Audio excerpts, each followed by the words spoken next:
వైశాలి అనే ఇద్దరు ఫ్రెండ్స్ జై జై అంటూ సర్పంచ్ ఇంటికి వెళ్ళారు. సర్పంచ్ ఆశా చాక్లెట్ ఇచ్చి ఇంటికి వెళ్ళమన్నాడు. వాళ్ళ అమ్మ శ్రావణి దగ్గరికి వెళ్ళారు. చాక్లెట్ తింటే పళ్ళు పుచ్చిపోతాయని తిట్టి బాదం ఇచ్చింది. వాళ్ళ నాన్న అశ్విన్తో కలిసి పొలానికి వెళ్ళారు. కార్తీక మాసం అని మార్గమధ్యం పూజ కోసం పుష్పాలు తీసుకొని వచ్చారు. వాళ్ళకి మ్యాగీ తినపెట్టి పాలు తాగించి పండగ పెడుతుంది.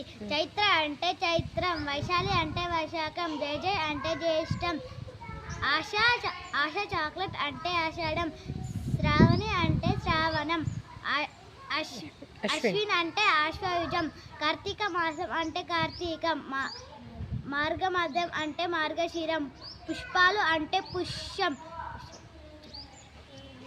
మ్యాగీ మ్యాగీ అంటే మాఘం, పాలు అంటే పాల్గొనం.